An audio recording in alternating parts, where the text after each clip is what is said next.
Being that I'm breaking my own rule for this series by making a video on a franchise that's less than a trilogy, I figured I'd do this whole thing differently. It's hard to say exactly when the Daredevil movies should have died, because they feel like movies that should have never lived. There is so much to dissect and dislike about these movies. They're both bad, but I feel like they're different types of bad, and they're also bad for different reasons. 2003's Daredevil felt less like a movie and more like a guinea pig lab rat for editors. They're trying a lot of new things, but they're not always working. There's a lot of effects for the sake of effects, and these moments are awful and often. Never mind if it makes sense or it conveys anything in the narrative, just throw some more of them in there. Well, we'll figure it out. People like this, right? Most of the time, it feels like they were using the story to show off effects, as opposed to using effects to tell the story. Daredevil is style over substance personified, and that style was not necessarily in style.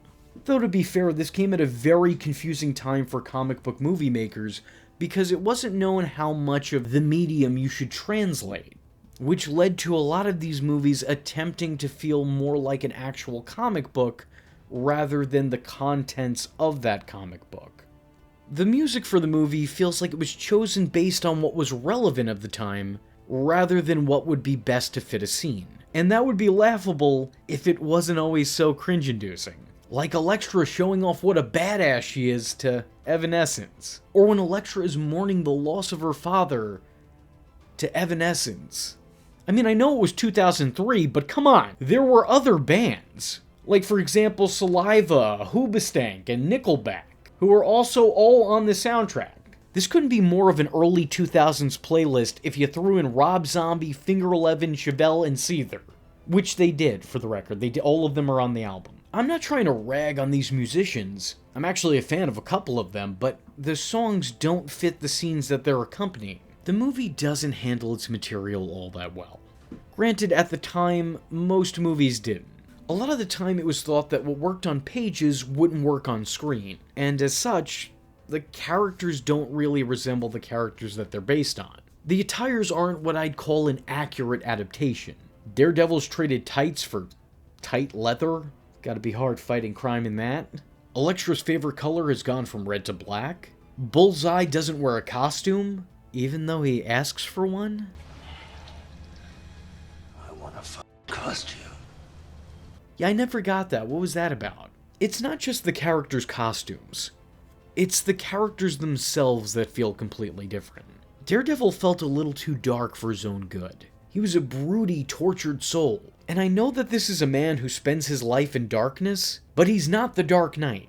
Although his actor would one day go on to be. I like Ben Affleck, but this wasn't the one-day Batman at his best. I feel like he's sleepwalking his way through his screen time. And when he does deliver lines with some sort of energy, it feels like the wrong kind of energy. Elektra is maybe the worst character in the movie. She's as mid as the movie that she's in, from a performance standpoint. She's just not believable as a badass, and she seems so unsure of what she's saying at all times. Liar! Jennifer Gardner was horribly miscast, but you still get the feeling that she tried her best. Worst off is that the movie builds her up as the supposed ass kicker, but she gets her ass kicked. She goes out like a punk.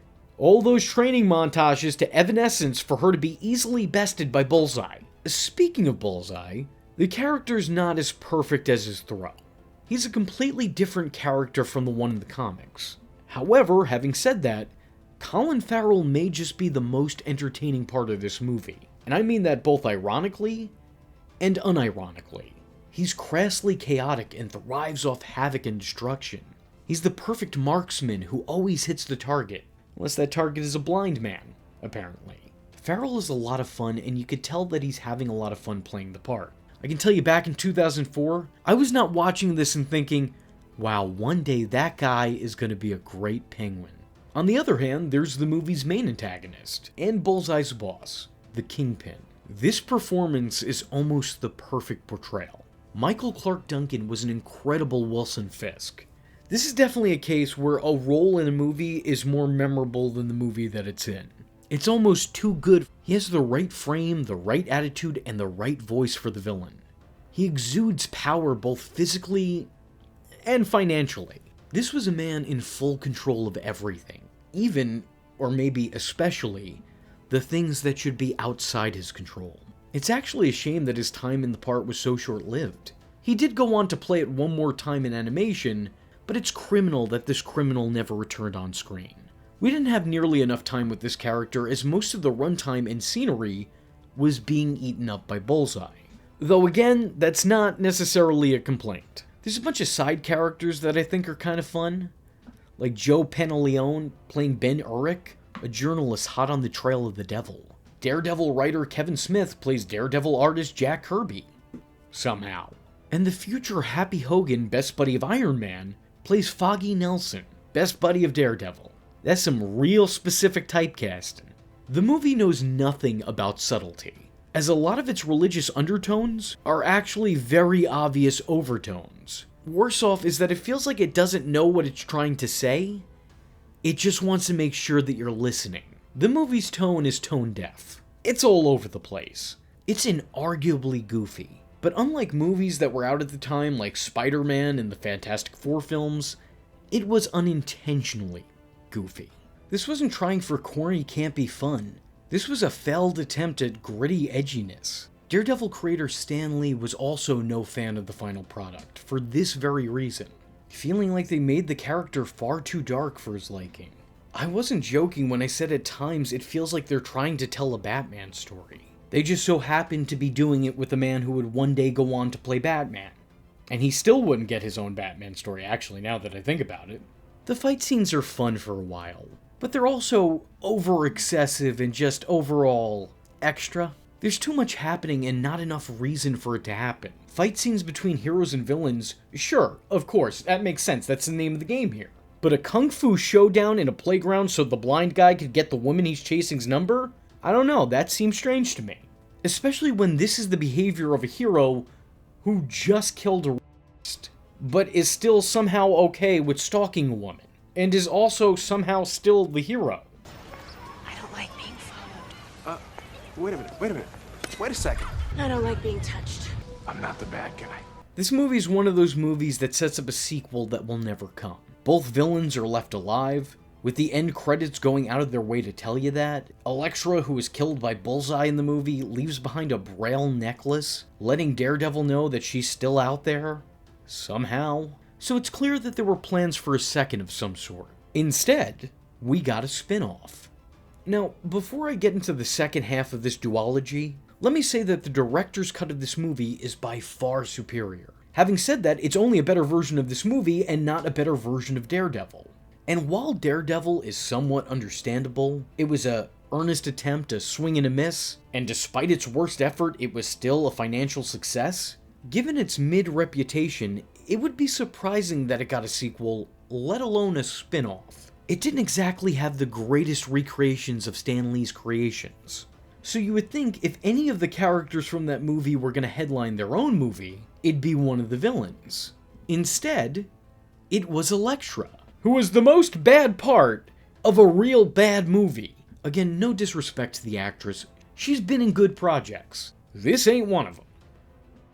Yet again, she's positioned as being this hardcore hero, and yet again, that is a hard sell. First off, they want audiences to buy into Jennifer Gardner being a total ass kicker, which is hard enough as it is. But then they also want audiences to think Elektra is feared by criminals, when she was shown to be so ineffective in the first movie. It's real rough seeing them try to press the issue, as they start the movie off ham-fisted. Having the bad guys talk about her like she's a thing of legend is just a laughable second first impression of a character who's never made an impression.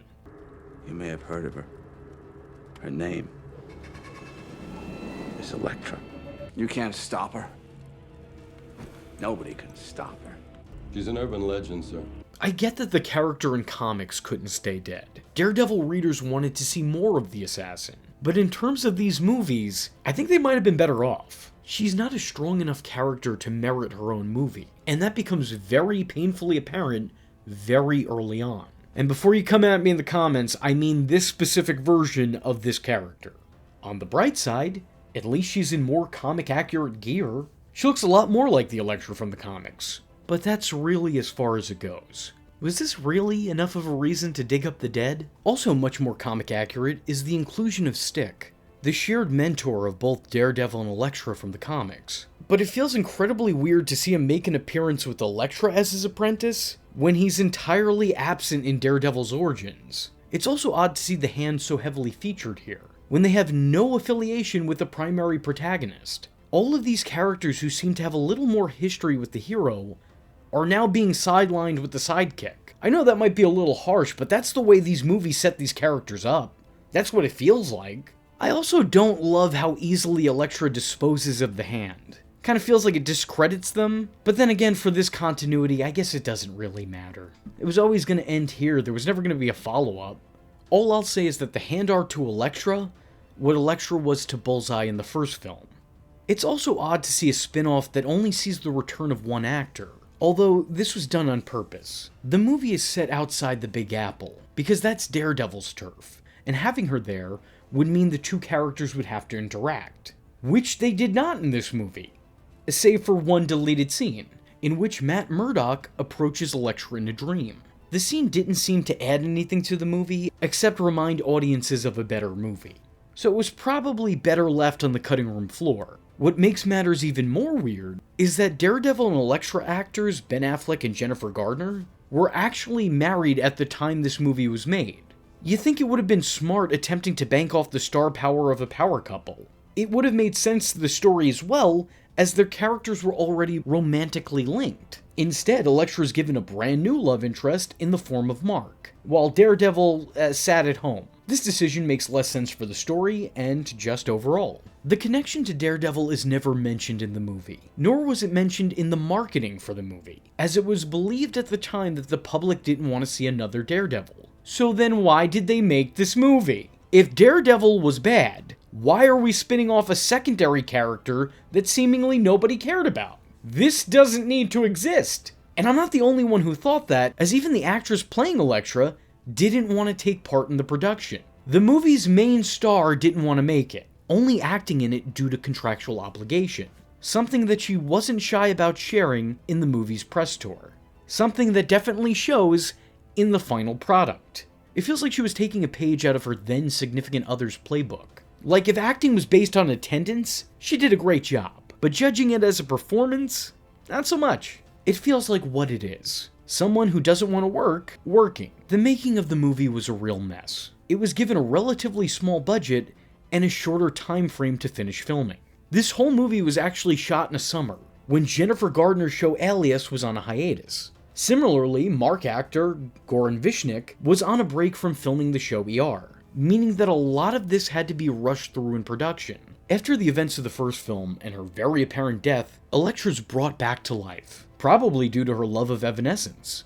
She's trained by Stick for a time being before becoming an assassin for hire, living only for the mission, until that mission becomes something she has to fight against. She's ordered to take the lives of a man and his daughter, but instead begins to protect them. The movie wants to make Elektra cool, and its means of doing that is having the daughter Abby mention it all the time. I thought you were cool. I'm not.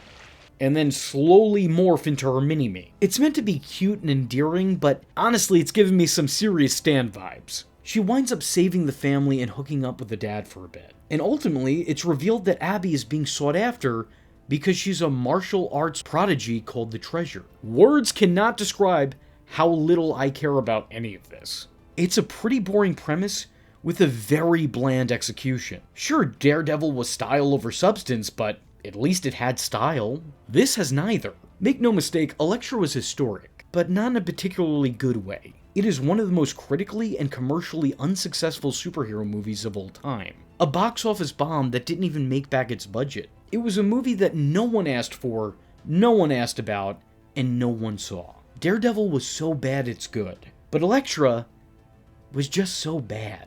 Sure, Daredevil will be remembered for the wrong reasons, but at least it'll be remembered. Elektra's already been forgotten, which is probably why when Garner did return to the role one last time, she did it wearing her Daredevil getup and not her more traditional gear from the spinoff. With all that being said, if you like this video and would maybe want to see a video on the Daredevil show, let me know in the comment section by leaving a comment saying, Right, like Daredevil or something. I am vengeance. I am the knight, and that was V Infuso. Just remember, if you're not tuning in, then you're missing out. So, if you like the words that came out of his mouth hole, and you too would like to become a V-generate, don't forget to like and subscribe. Thanks for watching, nerds! And if you're not joining the fun, you're in for one bad day. And you know what they say about having one bad day?